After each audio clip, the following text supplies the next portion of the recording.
parte è vero, sono d'accordo con te, c'è un capitalismo selvaggio, un mercato senza regole, un mercato in cui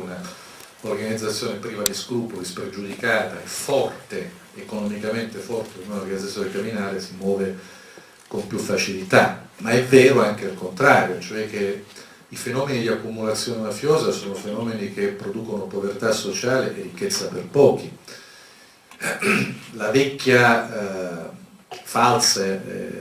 equazione veniva proposta negli anni passati: con la mafia si lavora, con la mafia si mangia, è una delle più clamorose menzogne. Quando le organizzazioni criminali intervengono nel percorso della spesa pubblica per distorcerla a propria convenienza, a proprio privilegio,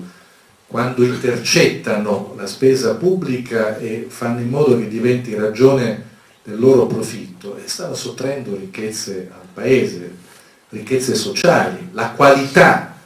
alla fine della progettazione, della spesa, del manufatto che verrà prodotto non risente non appartiene all'utilità del paese, ma all'utilità di chi ha deciso di prendere quell'appalto, di costruire quell'opera, di realizzare quel manufatto. Cioè non c'è più un interesse pubblico, collettivo, civile, che è la bussola per ciò che verrà deciso, c'è l'interesse privato di chi decide che se bisogna,